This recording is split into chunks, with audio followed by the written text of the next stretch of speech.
Well, pull out your planners, class. You're going to want to circle these key crucial dates for the Denver Broncos. We are in the midst of the playoffs, but we know for us Broncos fans, we are just hoping the Kansas City Chiefs lose and just looking forward to this offseason. And it is going to be an incredible offseason. There are so many massive dates just in the next 30 days that are going to be pivotal for the Broncos building this team going forward. I think there's a lot of hope and optimism in the fact that we have continuity at offensive coordinator, defensive coordinator, head coach, GM.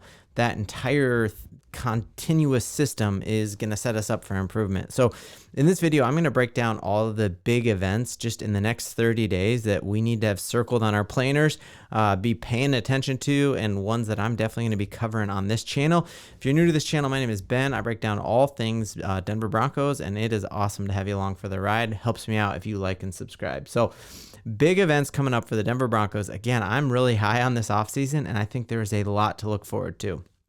Starting off right out the gate, February 1st, before the Pro Bowl, before the Super Bowl, big thing, East-West Shrine football game. So this is a game that I honestly, when the Broncos haven't had a high draft pick, I haven't really watched it, but we've seen some incredible players play in this East-West Shrine game over time. We've seen Tom Brady played in it, Brett Favre played in it. This is a game that actually some dudes play in, and I think the one interesting thing to me is that for one of the first times in a while, the Denver Broncos are going to have an interesting look and an inside look at some top prospects. So if you take a look here, who is the offensive coordinator for the West team of the East-West Shrine game? And it is our boy, Davis Webb, the quarterback coach for the Denver Broncos. You might recognize him from, he was standing next to Russell Wilson when he was getting chewed out during that Detroit Lions game. After the fourth down failed conversion and those weird penalties, you remember, on the goal line, and he was part of that infamous blow up on the sideline, and we still haven't heard the whole story. Was that blow up at Davis Webb or was it at Russell Wilson? And there are definitely people who say both things, but irregardless of all that controversy, Davis Webb will be the offensive coordinator. And what you hear time and time again is that the coordinators for these teams, they get to see the work ethic of these kids. They get to have an inside look at both squads. They get to have talks with coaches around the league and, ooh, what do you think of this player? What do you think of this player? And so the fact that he is there as the offensive coordinator is a really, really cool thing, especially because the coach that I think he's going to be taking an inside, or the player I think he's going to be taking a really, really good look at, is Keaton Slovis. So this is the quarterback out of BYU, who some people think could be a starter in the NFL. He's the 10th ranked quarterback in this quarterback class.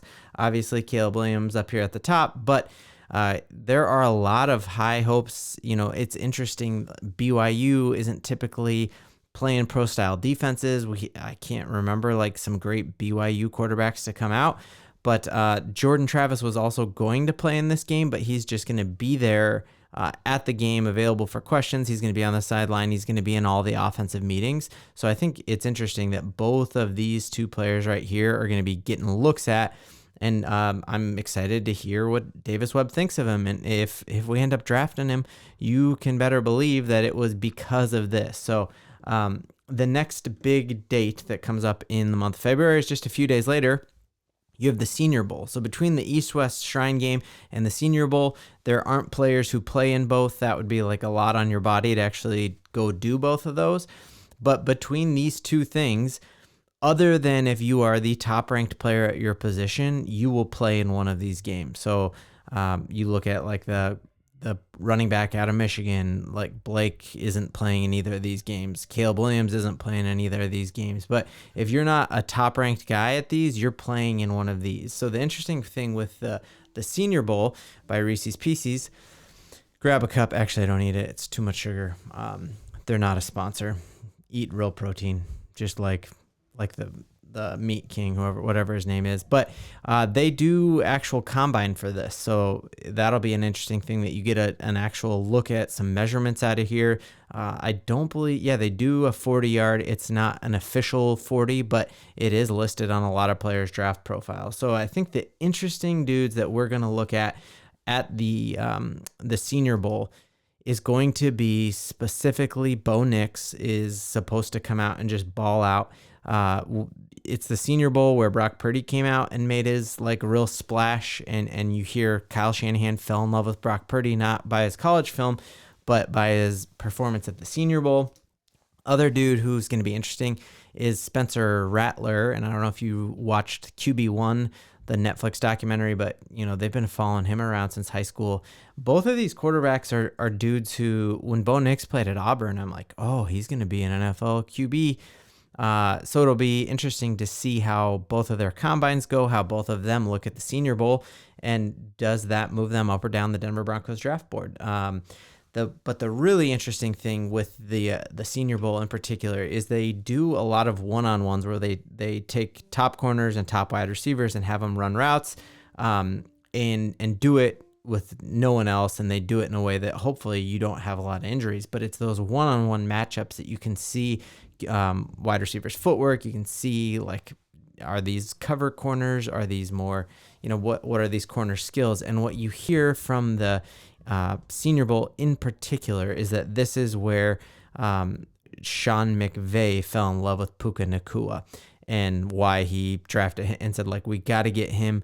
He was dropping down a lot of draft boards because of his injuries, and that was why he fell down a lot of boards. But Sean McVay, like, pounded the table and said, no, this is our dude. We need to get him. So are the Denver Broncos. We have heard rumors for sure that Jerry Jeudy is on the trade block and probably going to Cleveland.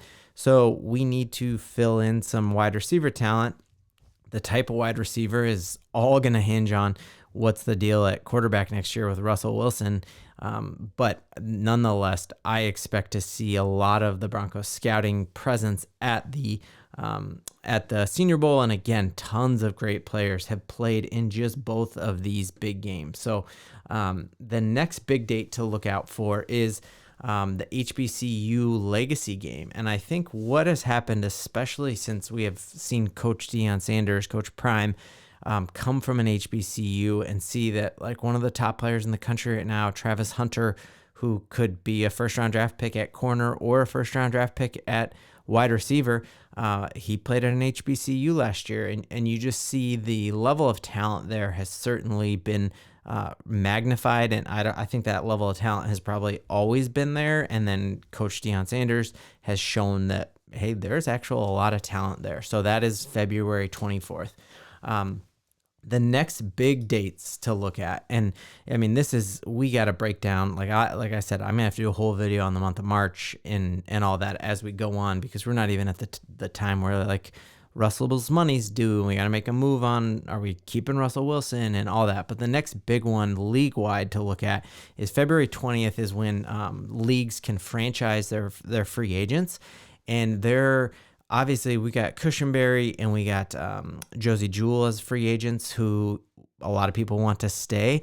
The chances of us franchising anyone on this team right now are very slim, because that means you have to pay them as a top 5 player in the NFL, and we aren't going to do that for either Cushenberry or Josie Jewell. So I don't think the franchise tender date is important at all for the Denver Broncos, but what makes it important is once a dude has been franchised by their squad, they're no longer free agents. And so these are the 3 free agents that I've done videos on and talked about, that you read all over rumors on the internet that the Denver Broncos might be targeting, depending on cap space. And that is, do the Vikings franchise tag Danielle Hunter, just an absolute beast edge rusher. And you heard, even when we were playing him a couple months ago rather, that Sean Payton loves him.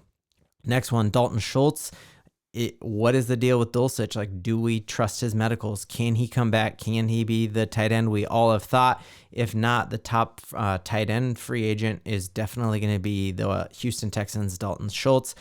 The issue with him is really just going to be, like, we need to get cap space if we want to go get him. But we just know Sean Payton needs a tight end to succeed. Jimmy Graham, Jeremy Shockey, like, he needs a tight end. So if he does not trust that there's a tight end in the draft for him, or that there's not a tight end, Dulcich being healthy, watch him to go target and try to get the top free agent tight end.